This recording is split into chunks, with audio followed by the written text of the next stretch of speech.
Ciao, benvenuto su Storie di Tradimento. Prima di iniziare, apprezzerei davvero se ti iscrivessi al mio canale, mettessi mi piace al video e lasciassi un commento qui sotto. Questi semplici click significherebbero molto per il futuro di questo canale e ricompenserebbero davvero lo sforzo che faccio ogni giorno. Ora, senza ulteriori indugi, iniziamo. La sala del banchetto era viva con musica, risate e il H di innumerevoli conversazioni che si fondevano in una vibrante sinfonia. Il dolce tintinnio dei bicchieri e l'occasionale scoppio di risate aggiungevano all'atmosfera di opulenza, eppure per Matthew Matt J. Dan lo splendore della sera svaniva nell'insignificanza. «Non avresti dovuto essere lì», Clara aveva chiarito. «È solo un evento di lavoro, niente di eccitante», aveva detto, minimizzando il suo interesse. Ma Matt aveva insistito.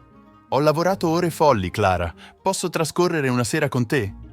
Lei aveva accettato con riluttanza, ma il suo disagio era stato palpabile. Ora, in piedi vicino al bordo della sala da ballo, Matt si sentiva come un estraneo nella sua stessa vita. Clara era mozzafiato nel suo abito verde smeraldo profondo.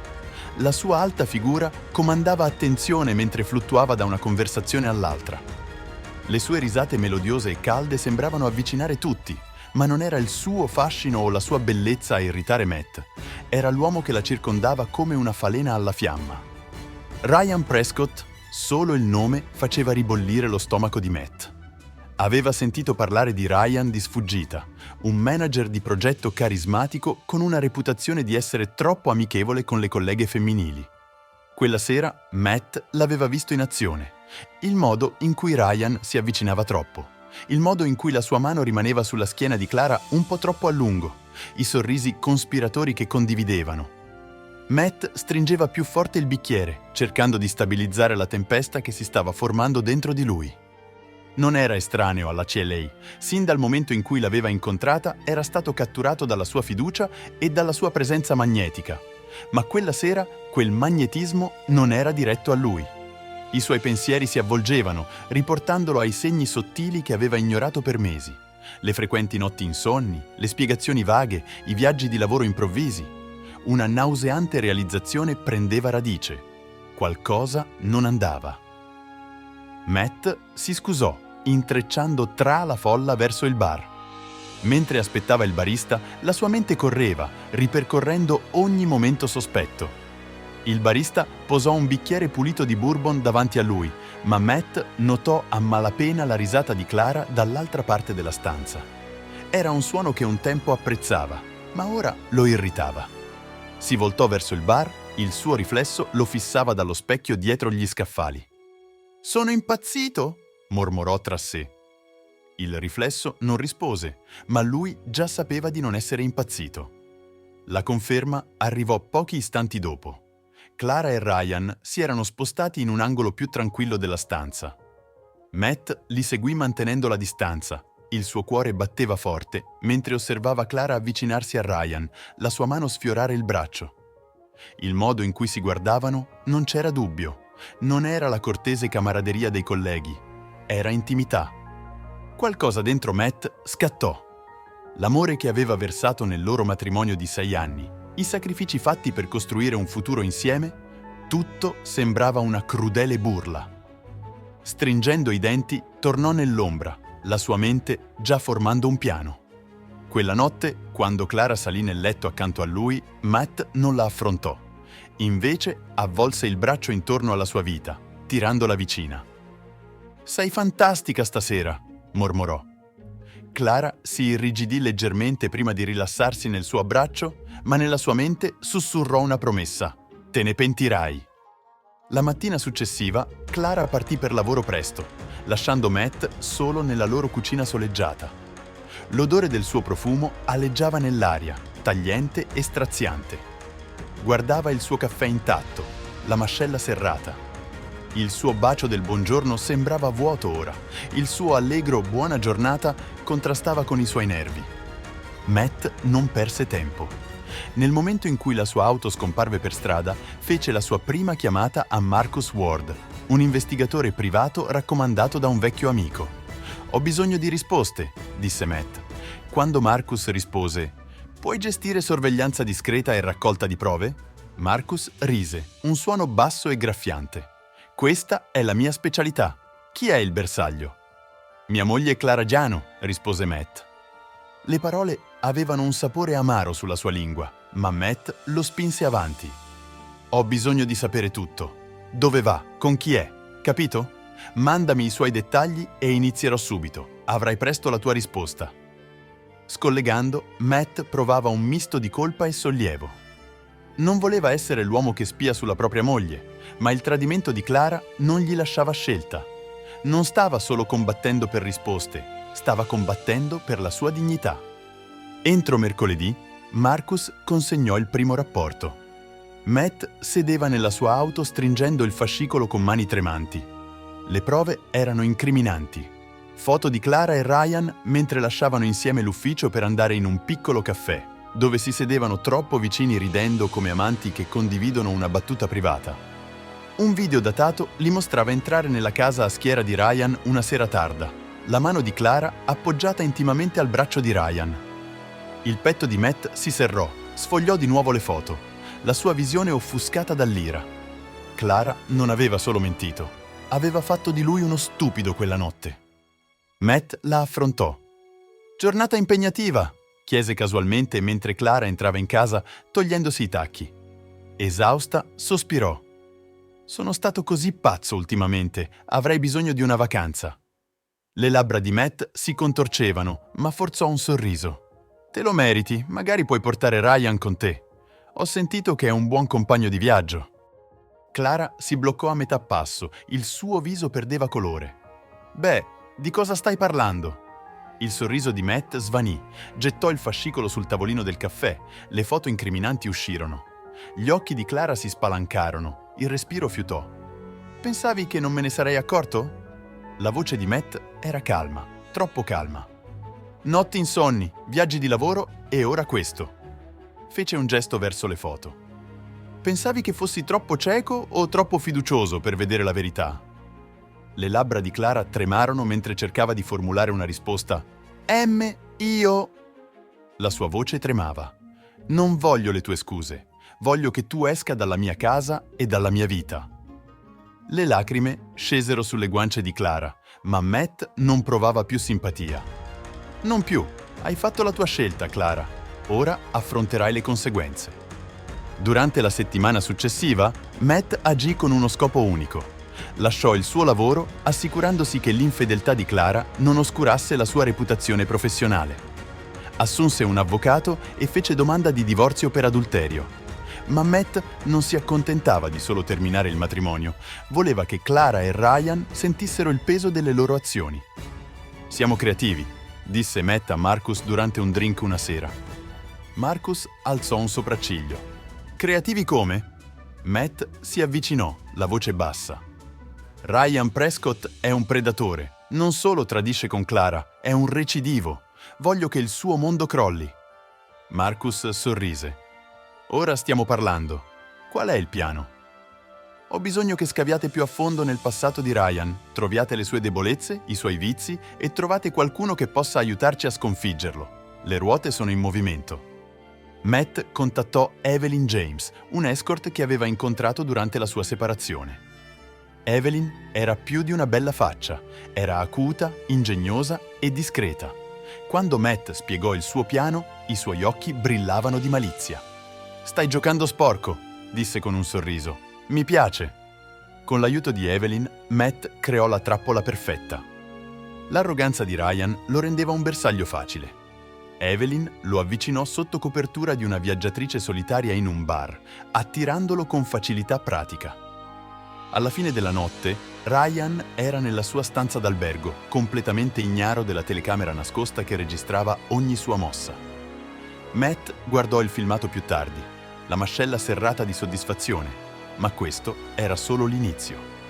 Per le 2 settimane successive, Matt affinò il suo piano. La sua determinazione alimentava ogni passo. Ryan Prescott non avrebbe solo subito imbarazzo personale, ma la sua vita professionale e l'immagine attentamente coltivata sarebbero crollate. Con Marcus ed Evelyn che lavoravano come suoi alleati, Matt orchestrò uno schema così intricato che non ci sarebbe stata scampo per Ryan o Clara. La prima fase era andata a buon fine senza intoppi. Il flirt di Ryan con Evelyn non era solo stato catturato in filmati, ma anche documentato accuratamente in foto statiche. Ma Matt voleva più di uno scandalo, voleva rovina. «Ho qualcosa per te», disse Marcus, facendo scivolare una cartella sottile attraverso il tavolo mentre sedevano nel soggiorno di Matt, illuminato debolmente. Ryan sta pattinando su ghiaccio sottile al lavoro da anni. Apparentemente le sue attività extracurriculari sono passate inosservate. Matt sfogliò la cartella. All'interno c'erano rapporti da parte di dipendenti dell'azienda di Ryan, lamentele per comportamento inappropriato, avances indesiderate e favoritismi. Niente di tutto ciò era mai passato dalle risorse umane grazie al fascino sciolto di Ryan. «Questo è perfetto», disse Matt, la voce fredda. «Immagino che ti piacerà». Marcus rispose con un sorriso. «Ma c'è di più, ha un modello. Lisa Hayes non è stata la prima donna che ha abbandonato quando qualcosa di più brillante è arrivato. C'è una lunga fila di loro, tutte arrabbiate e più che disposte a parlare». La mente di Matt correva. Un modello di comportamento avrebbe aggiunto peso alla sua vendetta. «Puoi mettermi in contatto con alcune di loro?» «Già fatto. Lisa Hayes è impaziente e c'è un'altra, Vanessa Reed, che sta ancora ricevendo attenzioni dopo che l'ha lasciata dopo una relazione di 6 mesi». Matt si rimboccò le mani, le dita incrociate. «Bene, portiamole». Nel frattempo, l'exterior, una volta sicura di Clara, cominciò a fratturarsi. Aveva traslocato in un piccolo appartamento dopo che Matt l'aveva costretta con i documenti per il divorzio, ma i suoi tentativi di contattarlo erano stati accolti con fredda indifferenza. I pochi amici a cui si era confidata erano stati comprensivi, ma offrivano poco conforto. «Devi risolvere questo», disse un amico durante un caffè. «Matt non è un cattivo ragazzo, forse dovresti provare la consulenza». Clara scosse la testa. «Non vuole nemmeno parlarmi e non penso di poterlo sistemare. Ho rovinato tutto». La sua colpa pesava su di lei, ma continuava ad aggrapparsi a Ryan. Era il suo ancora, ora quello che le aveva promesso eccitazione e passione, ma anche quella relazione sembrava vuota. Il fascino di Ryan stava diminuendo, il suo affetto intriso di una superiorità presuntuosa che irritava Clara. «Ho rinunciato al mio matrimonio per questo», mormorò Clara tra sé una notte, fissando il bicchiere di vino vuoto nella sua mano. Matt aspettava il momento perfetto per attuare la fase successiva del suo piano. Contattò Lisa e Vanessa, incontrandole in un caffè tranquillo. Entrambe le donne arrivarono pronte a sfogare le loro frustrazioni. Lisa era acuta e infuocata, il suo disprezzo per Ryan palpabile. Vanessa, più riservata, annuì mentre Lisa raccontava le sue esperienze con lui. «È un furfante manipolativo», Lisa disse, la voce in ascesa. «Sempre promette, fea sentire speciale, poi ti getta via come la spazzatura di ieri». «Sembra che tu non sia sola», disse Matt, facendo scivolare una cartella attraverso il tavolo. Conteneva foto di Evelyn con Ryan e un dossier accuratamente curato delle sue indiscrezioni. Gli occhi di Lisa si spalancarono mentre sfogliava la cartella. «È vero?» «Sì», rispose Matt, «e ho bisogno del tuo aiuto per assicurarmi che tutti sappiano chi è davvero Ryan Prescott». Vanessa esitò. «Cosa stai pianificando?» La voce di Matt era ferma, il suo sguardo incrollabile. «Esposizione. La sua fidanzata, i suoi colleghi, i suoi capi, tutti lo vedranno per quello che è». Con la cooperazione di Lisa e Vanessa, Matt preparò un pacchetto incriminante da inviare al datore di lavoro di Ryan. Includeva una lettera dettagliata che delineava la sua storia di cattiva condotta, dichiarazioni di Lisa e Vanessa e le foto di Ryan con Evelyn. Matt creò anche un'email anonima a Clara, allegando le stesse foto. L'email era schietta. «Signora Prescott, pensavo dovesse sapere cosa ha combinato suo marito. Non è la prima e non sarà l'ultima. Forse è il momento di farsi un test». Finalmente, Matt reclutò Evelyn per un ultimo atto. Contattò Ryan fingendosi interessata a un altro incontro, questa volta registrando la loro telefonata in cui Ryan vantava la sua capacità di gestire più donne. L'audio sarebbe stato il chiodo finale nella sua bara. Le conseguenze furono rapide e brutali. Il datore di lavoro di Ryan lanciò un'indagine interna dopo aver ricevuto il pacchetto. Con numerosi testimoni e prove fotografiche, non ebbero altra scelta che licenziarlo. Lo scandalo si diffuse nell'ufficio come un incendio, rovinando la reputazione di Ryan irreparabilmente. Clara, nel frattempo, era devastata. Affrontò Ryan con le foto, la sua voce tremante di rabbia. «Come hai potuto, dopo tutto quello che ho rinunciato per te?» La maschera compiaciuta di Ryan scivolò. «Non è quello che sembra», balbettò. «È esattamente quello che sembra». Clara urlò. «Sei un bugiardo e un imbroglione». Il loro fidanzamento terminò quella notte. Clara fu lasciata sola, lottando con le conseguenze delle sue scelte. Per Matt, l'atto finale di vendetta non fu soddisfazione, ma chiusura. Aveva ripreso la sua vita, eliminando il dolore e l'umiliazione che Clara e Ryan già gli avevano inflitto. Seduto nel suo nuovo appartamento, sfogliava un libro quando il suo telefono suonò con un messaggio da Marcus. «Tutto a posto, Prescott. Brindiamo con me». Matt sorrise debolmente, digitando una risposta veloce. «Ci sono». Versò un bicchiere di bourbon, sollevandolo in un brindisi silenzioso alla libertà, alla chiarezza e alla forza che ci voleva per andare avanti. Con il tempo che si posava, Matt si trovò in un mondo più tranquillo e pacifico. Il caos del tradimento e della vendetta era diminuito, lasciando una strana sensazione di calma. Ma la calma non era la stessa cosa della felicità, e Matt sapeva che il suo viaggio non era finito. Le sue sere non erano più piene di intrighi e piani, invece si dedicava al lavoro. Il suo nuovo ruolo offriva sia stabilità finanziaria che il tipo di sfida intellettuale che desiderava. Aveva fatto progressi nella sua vita professionale, ma qualcosa mancava ancora. Un senso di appagamento oltre ai fogli di calcolo e alle vittorie Borom. Un pomeriggio, mentre prendeva un pranzo in un caffè vicino, l'attenzione di Matt fu attirata da uno scoppio di risate da un tavolo d'angolo. Un gruppo di bambini sedeva intorno a una donna che sembrava irradiare calore e fiducia. Il suo nome, come avrebbe appreso più tardi, era Elena Carter, una volontaria presso il centro giovanile locale. Elena incrociò il suo sguardo e sorrise, un invito non detto a unirsi al loro mondo spensierato. Non fu amore a prima vista, ma qualcosa si mosse in Matt, un promemoria che la vita non riguardava solo il dolore e la sopravvivenza. Si presentò dopo che i bambini se ne andarono, avviando una conversazione che durò molto più del previsto. Elena era spiritosa, equilibrata e incrollabilmente gentile, un netto contrasto alla tempesta che Clara aveva lasciato dietro di sé. «Dovresti venire al centro», disse Elena, consegnandogli un volantino. «Cerchiamo sempre volontari». Matt esitò, ma qualcosa nei suoi occhi lo fece dire di sì. Il centro giovanile divenne un santuario. Le sere di Matt non erano più passate a rimuginare nel suo appartamento o a annegare i suoi pensieri nel bourbon. Invece, allenava basket, faceva da tutor a studenti in difficoltà e trovava gioia nelle piccole vittorie. Un ragazzo che padroneggiava i tiri liberi, una ragazza che finalmente completava il suo progetto di scienze. Anche Elena era lì, la sua presenza sia confortante che stimolante. Non si tirava indietro nel fare domande, spingendo Matt ad aprirsi sul suo passato. Lentamente condivideva frammenti della sua storia, il dolore e il tradimento che aveva subito. «Non sono sicuro di poter mai più fidarmi di qualcuno così», ammise Matt una sera, la voce intrisa di amarezza. Elena posò una mano su di lui.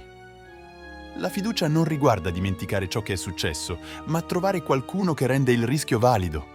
Le sue parole rimasero con lui, pesando qualcosa di profondo dentro di lui. Mesi dopo, mentre camminava in un mercato affollato, Matt vide Clara. Era in piedi da sola, fissando un bouquet di fiori appassiti. Sembrava diversa, stanca. La sua a un tempo vivace energia era svanita. I loro sguardi si incontrarono e Clara si avvicinò esitante a Matt. La sua voce era piccola. «Non mi aspettavo di vederti qui». Lui annuì, la sua espressione neutra. Clara rimase in silenzio imbarazzante, prima di parlare di nuovo. «Volevo solo dire che mi dispiace per tutto. So che è troppo tardi, ma avevo bisogno che lo sapessi». Matt la studiò, cercando la rabbia che una volta aveva presunto in lui. Non c'era più, non provava nulla.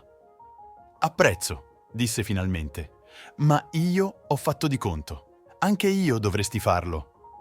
Clara annuì, lacrime riempivano i suoi occhi. «Spero che tu sia felice, Matt, te lo meriti». La vita non è caduta magicamente al suo posto dopo le scuse di Clara, ma si sentiva più leggera giorno dopo giorno. Matt si concesse di sperare, di sognare e di ricostruire. Elena divenne una presenza costante nella sua vita, un'amica, una confidente e, alla fine, qualcosa di più. La loro relazione era lenta, deliberata e costruita su una base di rispetto reciproco e fiducia. Per la prima volta in anni, Matt si sentiva come se stesse andando avanti, non solo fuggendo dal passato. Nel frattempo, Clara si trovava in una deriva. Il tradimento di Ryan l'aveva lasciata scossa e la delusione della sua famiglia persisteva come un'ombra. I suoi tentativi di riconnettersi con vecchi amici spesso finivano in un cortese rifiuto. La sua reputazione la seguiva come una lettera di seta. Nella quiete del suo piccolo appartamento ripercorreva le scelte che l'avevano portata lì. L'eccitazione che aveva inseguito con Ryan si era trasformata in cenere, lasciandola con nulla se non rimpianto. Ma anche nella sua solitudine, Clara trovò frammenti di redenzione. Iniziò a frequentare la terapia, lavorando sui modelli e le insicurezze che l'avevano spinta a sabotare il suo matrimonio. Raggiunse la sua famiglia estranea, cercando perdono e cercando di ricostruire quei rapporti. Il viaggio di Clara non era facile e era lontano dall'essere finito, ma stava imparando, lentamente e dolorosamente, a imparare.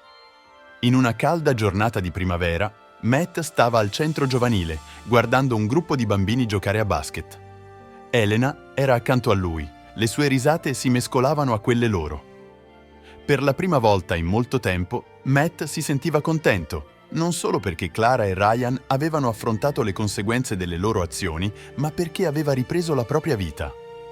«Stai sorridendo», disse Elena, accennando. «Sono io?» rispose Matt con un sorriso che si allargava. «Sì, e ti sta bene», rise, avvolgendo un braccio intorno alle sue spalle. «Forse ho qualcosa per cui sorridere». Elena si appoggiò a lui, la sua voce dolce. «Forse sì». Mentre il sole scendeva sotto l'orizzonte, gettando tonalità dorate e rosa sul parco, Matt si rese conto che la sua storia non era una di tradimento o vendetta, ma di resilienza, crescita e speranza incrollabile. Speranza che la vita, anche nei suoi momenti più oscuri, potesse ancora essere bella. Grazie per aver seguito la storia di Matt e Clara. Cosa faresti tu nella stessa situazione? Lascia un commento qui sotto e facci sapere la tua opinione. Se ti è piaciuto il video, metti un like e iscriviti al nostro canale per non perdere altre storie emozionanti.